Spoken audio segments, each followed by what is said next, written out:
శతాబ్దానికి పైగా చరిత్రున్న ఒక పార్టీ ఢిల్లీలోని 10 జన్పద్ గోడల మధ్య ఎప్పుడో ఉండే రాజకీయ సమీకరణాలు, ఆ అసంతృప్తులు ఇప్పుడు బహిరంగ లేఖల రూపంలో బయటకు వస్తున్నాయి. అవును, ఇది కేవలం ఎన్నికల్లో ఓడిపోయామన్న బాధలాగా అనిపించడం లేదు. అంతకు మించి ఏదో లోతైన సంక్షోభంలా కనిపిస్తోంది. ఖచ్చితంగా. అధినాయకత్వం దేశవ్యాప్తంగా పార్టీని తిరిగి బలోపేతం చేయడానికి ప్రయత్నిస్తుంటే, ఆ క్షేత్రస్థాయిలో దశాబ్దాలుగా పనిచేస్తున్న సీనియర్ నాయకులు మాత్రం ముందు మా గొంతు వినండి అని గట్టిగా హెచ్చరిస్తున్నారు. ఆ గొంతే ఇప్పుడు మనం వింటున్నాం. ఈరోజు మనం సరిగ్గా ఈ అంశంపైనే లోతుగా చర్చిద్దాం. కాంగ్రెస్ పార్టీలో ఇటీవల రాజుకున్న ఈ అసమ్మతి జ్వాలల వెనుక ఉన్న కారణాలను శోధిద్దాం. మన ముందు ఒడిషా, తెలంగాణ రాష్ట్రాల నుండి వచ్చిన కొన్ని కీలకమైన లేఖలున్నాయి. ఈ లేఖల్లోని ఆవేదనను అర్థం చేసుకోవడం చాలా ముఖ్యం. అవును, వాటి వెనుక ఉన్న వ్యవస్థాగత లోపాలను గుర్తించడం, ఈ పరిణామాలు పార్టీ భవిష్యత్తుపై ఎలాంటి ప్రభావం చూపుతాలో పరిశీలించడమే మన ఉద్దేశం. సరే, ముందుగా ఒడిషా పరిణామంతో మొదలుపెడదాం. తప్పకుండా. ఎందుకంటే ఒడిషాలో మహమ్మద్ మోకీం రాసిన లేఖ ఈ సంక్షోభం యొక్క తీవ్రతను ఒక్కసారిగా బయటపెట్టింది. ఒక సీనియర్ నాయకుడు, అది కూడా ఎన్నికల ఓటమి తర్వాత అధిష్టానానికి లేఖ రాయడమంటే అది మామూలు విషయం కాదు కదా. అందులోనూ సోనియాగాంధీకి నేరుగా రాశారంటే ఆ అసంతృప్తి ఏ స్థాయిలో ఉందో. అది కేవలం ఫిర్యాదుల జాబితా కాదు, పార్టీకి ఒక రకంగా మేల్కొలుపులాంటిది. మోకీం లేఖలో కొన్ని కీలక అంశాలను చాలా సూటిగా, సుత్తి లేకుండా చెప్పారు. అందులో అన్నింటికన్నా ముఖ్యమైనదేంటి? ఆయన వాడిన ఒక పదం, పార్టీకిప్పుడు చిన్న చిన్న మరమ్మత్తులు కాదు, ఏకంగా ఓపెన్ హార్ట్ సర్జరీ అవసరమన్నారు. ఓపెన్ హార్ట్ సర్జరీ, అది చాలా బలమైన పదం. అంటే పై పూతలు కాకుండా మూలాల నుంచి ప్రక్షాళన జరగాలనే ఉద్దేశమా? సరిగ్గా అదే. పార్టీ నిర్మాణం, సంస్థాగత అంశాల్లో సమూల మార్పులు రావాలని ఆయన కోరుతున్నారు. ఇంకో విషయమేంటంటే, సాధారణంగా ఇలాంటి లేఖలల్లో రాష్ట్ర నాయకత్వాన్ని విమర్శించి ఆపేస్తారు. కాని ఈయన అలా చేయలేదా? లేదు. మోకీం ఏకంగా జాతీయ నాయకత్వం వైపు వేలెత్తి చూపడం చాలా సాహసం. అంటే మల్లికార్జున్ ఖర్గే, రాహుల్ గాంధీల గురించి కూడా మాట్లాడారా? అవును. పార్టీ అధ్యక్షుడు మల్లికార్జున ఖర్గే వయసు రీత్యా చురుగ్గా పనిచేయలేకపోతున్నారని, ప్రస్తుత రాజకీయాలకు యువ నాయకత్వం అవసరమని అభిప్రాయపడ్డారు. సరే, మరి రాహుల్ గాంధీ విషయంలో ఆయన చేసిన ఆరోపణేంటి? అది పెద్ద దుమారం రేపిందన్నారు. ఇక్కడే అసలు విషయముంది. ఒక సీనియర్ నాయకుడుగా, మాజీ ఎమ్మెల్యేగా ఉన్న తనకు గత మూడేళ్లుగా అవును, గత మూడేళ్లుగా రాహుల్ గాంధీ అపాయింట్మెంట్ దొరకలేదని ఆయన వాపోయారు. నమ్మశక్యంగా లేదు. అంటే భారత్ జోడో యాత్రతో ప్రజలకు దగ్గరవుతున్న నాయకుడు సొంత పార్టీ నేతలకి అందుబాటులో లేరంటారా? ఇదే ఆ లేఖలోని చేదు నిజం. ఇది అధిష్టానానికి, క్షేత్రస్థాయికి మధ్య ఎంత పెద్ద అగాధముందో చూపిస్తోంది కదా. నిజమే. మరి ఈ సమస్యకు పరిష్కారంగా ఏమైనా సూచించారా? 2 ప్రధాన సూచనలు చేశారు. ఒకటి, పార్టీని గట్టెక్కించాలంటే ప్రియాంకా గాంధీ క్రియాశీలక పాత్ర పోషించాలని, ఆమె పగ్గాలు చేపట్టాలని ఆశాభావం వ్యక్తం చేశారు. రెండవది, జాతీయ స్థాయిలో ఒక బలమైన కోర్ టీం ఏర్పాటు చెయ్యాలన్నారు. సచిన్ పైలట్, డీకే శివకుమార్, రేవంత్ రెడ్డి వంటి నాయకులతో ఆ టీం ఉండాలని సూచించారు. అంటే జాతీయ స్థాయిలో మార్పులు కోరుతూనే ఒడిషాలోని స్థానిక నాయకత్వంపై కూడా అసంతృప్తి ఉన్నట్టే కదా? ఖచ్చితంగా. ఒడిశాలో పార్టీ పతనానికి భక్తచరణ్ దాస్ వంటి రాష్ట్ర నాయకుల వైఫల్యమే కారణమని ఆయన నేరుగా నిందించారు. సొంత నియోజకవర్గాల్లోనే గెలవలేని వారి చేతుల్లో పార్టీ పగ్గాలు పెడితే ఎలా అని ప్రశ్నించారు. ఈ ఆరోపణలన్నీ బాగానే ఉన్నాయి. కాని గ్రౌండ్లో నంబర్సేం చెబుతున్నాయి? 2024 ఒడిషా ఎన్నికల ఫలితాలు మోకీం వాదనకు బలాన్నిస్తున్నాయా? అక్షరాలా బలపరుస్తున్నాయి. 2024 ఎన్నికల్లో ఒడిశాలోని 147 స్థానాలకు గాను కాంగ్రెస్ పార్టీ గెలిచింది కేవలం 14 స్థానాలు మాత్రమే. కేవలం 14గా? అవును. ఓట్ల శాతం 13.26% పడిపోయింది. ఇది 2019తో పోలిస్తే దాదాపు 3% తక్కువ. అంటే ఓటర్లు పార్టీకి చాలా దూరమయ్యారు. ఇక్కడ గమనించాల్సిన మరో విషయముంది. సాధారణంగా అధికార పార్టీపై వ్యతిరేకత ఉంటే ఆ ఓట్లు ప్రధాన ప్రతిపక్షానికి వెళ్లాలి. కాని ఒడిషాలో అదే జరగలేదు. ఇక్కడే అసలు విశ్లేషణ ఉంది. 24 ఏళ్లుగా అధికారంలో ఉన్న బీజేడీ బలహీనపడినప్పుడు ఆ వ్యతిరేక ఓటు కాంగ్రెస్కు బదులుగా బీజేపీ వైపు మళ్లింది. అంటే ప్రధాన ప్రతిపక్షంగా ఎదిగే ఒక సువర్ణావకాశాన్ని కాంగ్రెస్ చేజార్చుకుందన్నమాట. అవును. ఇది రాష్ట్ర నాయకత్వ వైఫల్యాన్ని స్పష్టంగా చూపిస్తోంది. అయితే మోకిం సొంత నియోజకవర్గంలో మాత్రం ఫలితం భిన్నంగా వచ్చింది. అది ఏం సూచిస్తోంది? అది చాలా ముఖ్యమైన పాయింట్. కటక్ బారాపతి నియోజకవర్గంలో ఒక కేసులో మోకిం అనర్హుడయ్యారు.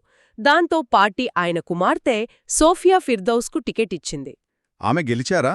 గెలవడమే కాది 8,001 ఓట్ల భారీ మెజారిటీతో ఘన విజయం సాధించారు. రాష్ట్రవ్యాప్తంగా కాంగ్రెస్ ఓటు బ్యాంకు కొట్టుకుపోతున్నా ఆ నియోజకవర్గంలో మాత్రం ఆమె పార్టీ పరువు నిలబెట్టగలిగారు. అయితే ఈ మొత్తం పరిణామం మనకు ఏం చెబుతోంది? సమర్థులైన స్థానిక నాయకులు ఉంటే పార్టీ పరిస్థితి బలహీనంగా ఉన్నా ఫలితాలు సాధించవచ్చనే కదా? సరిగ్గా అదే. మోకిం వాదనకు ఇది బలమైన నిదర్శనం. నాయకత్వం బలంగా ఉంటే ఫలితాలు ఎలా ఉంటాయో కటక్ బారాబతి నిరూపించింది. ఒడిషాలో జరుగుతున్నది చూస్తుంటే ఇది ఎక్కడో చూసినట్టుంది. తెలంగాణలో కూడా సీనియర్లు దాదాపు ఇదే తరహాలో అవే సమస్యలపై గళం విప్పారు కదా? అవును, ఇది ఒకే నమూనాలో జరుగుతున్న పరిణామం. మీరు గమనిస్తే తెలంగాణలో సీనియర్లు రాసిన లేఖలలోని అంశాలు, మోకిం లేఖలోని అంశాలు దాదాపు ఒకేలా ఉన్నాయి. అవే ఫిర్యాదులా? అవే. హైకమాండ్ సంస్కృతి, రాష్ట్ర ఇన్ఛార్జుల పెత్తనం, సీనియర్లను గౌరవించకపోవడం. ఇక్కడ అవే ప్రధాన ఫిర్యాదులు. ఉదాహరణకు మర్రి శశిధర్రెడ్డి రాజీనామా లేఖ. అది అప్పట్లో పెద్ద సంచలనం సృష్టించింది. అవును, మర్రి శశిధర్ రెడ్డి 2022లో రాజీనామా చేస్తూ రాసిన 8 పేజీల లేఖలో పార్టీ అంతర్గత డొల్లతనాన్ని బయటపెట్టారు. ఆయన మాటల్లో చెప్పాలంటే, తనను పార్టీలో ఒక హోం గార్డ్లా చూస్తున్నారని, అలా పనిచేయటం తన ఆత్మగౌరవానికి విరుద్ధమని స్పష్టం చేశారు. పార్టీ ఒక కార్పొరేట్ కంపెనీలా మారిపోయిందని తీవ్రంగా విమర్శించారు. రాష్ట్ర ఇన్ఛార్జుల పాత్రపై కూడా ఆయన తీవ్రమైన ఆరోపణలు చేశారు. ఈ ఇన్ఛార్జుల వ్యవస్థపై చాలా రాష్ట్రాల్లో విమర్శలొస్తోంది కదా? అవును, అప్పటి రాష్ట్ర ఇన్ఛార్జ్ మాణిక్యం ఠాగూర్ రేవంత్ రెడ్డికి ఏకపక్షంగా కొమ్ము కాస్తున్నారని, సీనియర్ల అభిప్రాయాలను బేఖాతరు చేస్తున్నారని ఆయన సోనియా గాంధీ దృష్టికి తీసుకెళ్లారు. రేవంత్ రెడ్డి నియామకం వెనుక పగ్మార్క్ థీరీ ఉందని కూడా ఆరోపించారు కదా? ఆ పగ్మార్క్ థీరీ అంటే ఏమిటి? అంటే పులి అడుగుజాడలను పగ్మార్క్ బట్టి పులి ఎటు వెళ్ళిందో కనుక్కున్నట్టు ఈ నియామకం వెనుక ఎవరో బలమైన వ్యక్తి ప్రభావం ఉందని, వారి సూచన మేరకే ఇది జరిగిందని ఆయన చెప్పకనే చెప్పారు. ఓహ్, అర్థమైంది. అంటే అధిష్టానం నేరుగా కాకుండా మధ్యవర్తులపై ఆధారపడుతోందనడానికి ఇది ఒక ఉదాహరణ. కరెక్ట్. ఇది చాలా ఆసక్తికరంగా ఉంది. ఒకవైపు మోకిం లాంటివారు కొత్త రక్తం కావాలంటున్నారు, మరోవైపు శశిధర్ రెడ్డి, కోమటిరెడ్డి రాజగోపాల్రెడ్డి లాంటివాళ్లు తమను పక్కన పెడుతున్నారని ఆవేదన చెందుతున్నారు. సరిగ్గా పాయింట్ పట్టుకున్నారు. కోమటిరెడ్డి రాజగోపాల్రెడ్డి వాదన కూడా అదే. 30 ఏళ్లుగా పార్టీ కోసం పనిచేసిన తనలాంటి వారిని కాదని, పార్టీలు మార్చినా జైలుకు వెళ్లొచ్చిన వ్యక్తి కింద పనిచేయడం తనకు అవమానకరమని ఆయనన్నారు. అంటే ఇక్కడే ఆ విధేయత వర్సెస్ చొరవ అనే సంఘర్షణ కనిపిస్తోంది. అవును, జగ్గారెడ్డి, వి హనుమంతరావుల ఫిర్యాదులు కూడా ఇదే కోవలోకి వస్తాయి. సొంత పార్టీవారే సోషల్ మీడియాలో తనపై కోవర్ట్ ముద్ర వేస్తున్నారని జగ్గారెడ్డి ఆవేదన చెందారు. ఇక విహెచ్ అయితే నేరుగా సోనియాకే సలహా ఇచ్చారు. అవును, కేవలం రాష్ట్ర ఇన్ఛార్జులు ఇచ్చే నివేదికలపై ఆధారపడి నిర్ణయాలు తీసుకోవద్దని, క్షేత్రస్థాయిలో వాస్తవాలు వేరుగా ఉన్నాయని ఆయన సూచించారు. ఈ ఫిర్యాదులన్నీ ఒకే సమస్య వైపు వేలెత్తి చూపుతున్నాయి. సరే, ఈ లేఖలన్నింటినీ కలిపి చూస్తే అసలు మూల కారణాలేమిటి? సమస్య వ్యక్తులతో ఉందా, లేక వ్యవస్థలోనే లోపముందా? ఇవి ఖచ్చితంగా వ్యవస్థాగత లోపాలే. స్పష్టంగా 4 ప్రధాన కారణాలు కనిపిస్తున్నాయి. మొదటిది ఎప్పటినుంచో ఉన్న హైకమాండ్ సంస్కృతి. అధికారం ఇప్పటికీ ఢిల్లీలో కేంద్రీకృతం కావడం. అంటే నిర్ణయాలు తీసుకోవడంలో తీవ్ర జాప్యం జరగడం. అవును, రాష్ట్రాల్లో సమస్యలు తలెత్తినప్పుడు వెంటనే స్పందించకుండా అది ముదిరిపోయి నాయకులు పార్టీని వీడే వరకు వేచిచూసే ధోరణి. ఇక రెండవ కారణం రాష్ట్ర ఇన్ఛార్జిల పాత్ర. వీరు అధిష్టానానికి, రాష్ట్రానికి మధ్య వారధులుగా పనిచేయాల్సింది పోయి వాళ్లే ఒక పవర్ సెంటర్గా మారుతున్నారన్నదే ప్రధాన ఆరోపణ. ఇది చాలా ప్రమాదకరమైన ధోరణి. ఇక మూడవ కారణం సీనియర్లకు, కొత్తగా వచ్చిన వారికి మధ్య ఉన్న అంతరం. ఇది చాలా క్లిష్టమైన సమస్య. దశాబ్దాలుగా పార్టీ కోసం పనిచేసిన సీనియర్లు తమ అనుభవానికి విలువ లేదని భావిస్తున్నారు.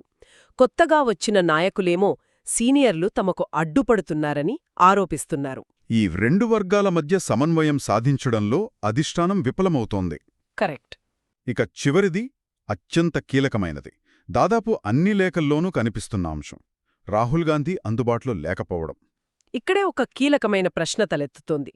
ఒకవైపు రాహుల్ గాంధీ భారత్ జోడో యాత్రతో ప్రజలకు దగ్గరవుతున్నారు. కాని సొంత పార్టీ నాయకులకే అందుబాటులో లేకపోవడం ఎంతవరకు సమంజసం? మహ్మద్ మోకిమ్ 3 ఏళ్ల నిరీక్షణే దీనికతిపెద్ద ఉదాహరణ. అవును, నాయకులతో నేరుగా మాట్లాడకుండా మధ్యవర్తులపై ఆధారపడటం వల్లే గతంలో జ్యోతిరాదిత్య సింధియా, హిమంత బిశ్వ శర్మ వంటి బలమైన నాయకులు పార్టీని వీడారనే విమర్శ ఇప్పటికీ ఉంది. ఈరోజు చర్చలో ఒడిస్సా, తెలంగాణ నాయకుల లేఖల ద్వారా కాంగ్రెస్ పార్టీలోని లోతైన వ్యవస్థాగత సమస్యలను చూశాం. నాయకత్వం అందుబాటులో లేకపోవడం నుంచి రాష్ట్రాల్లో అంతర్గత కుమ్ములాటల వరకు అనేక అంశాలు బయటపడ్డాయి. ఈ పరిణామాలన్నిటినీ కలిపి చూస్తే మహమ్మద్ మోకిమ్ చెప్పినట్లు పార్టీకిప్పుడు నిజంగానే ఒక ఓపెన్ హార్ట్ సర్జరీ అత్యవసరం. అంటే మధ్యవర్తులను, ఇన్ఛార్జులను పక్కన పెట్టే. అవును, నేరుగా సీనియర్లతో, క్షేత్రస్థాయి నాయకులతో మాట్లాడాలి. ఈ లేఖలు కేవలం ఫిర్యాదులు కావు, అవి పార్టీ అంతరాత్మఘోష. ఈ ఘోషను వినకపోతే పరిణామాలు తీవ్రంగా ఉంటాయి. ఎందుకంటే ఇది కేవలం కొందరు నాయకుల సమస్య కాదు, పార్టీ పునాదులనే కదిలిస్తున్న సమస్య. ఖచ్చితంగా. ఈ అంతరాత్మ ఘోషను వినకపోతే దేశ రాజకీయ పట్టణంలో కాంగ్రెస్ కేవలం ఒక చరిత్రగా మిగిలిపోయే ప్రమాదముంది. ఇప్పటికైనా మేల్కొనకపోతే మూల్యం చెల్లించక తప్పదు. చివరగా మన శ్రోతలకు ఒక ఆలోచన. ఈ విశ్లేషణ ఒక ప్రాథమిక ప్రశ్నను లేవనెత్తుతోంది. పునరుజ్జీవనం కోసం ప్రయత్నిస్తున్న ఒక పార్టీకి ఏది ముఖ్యం?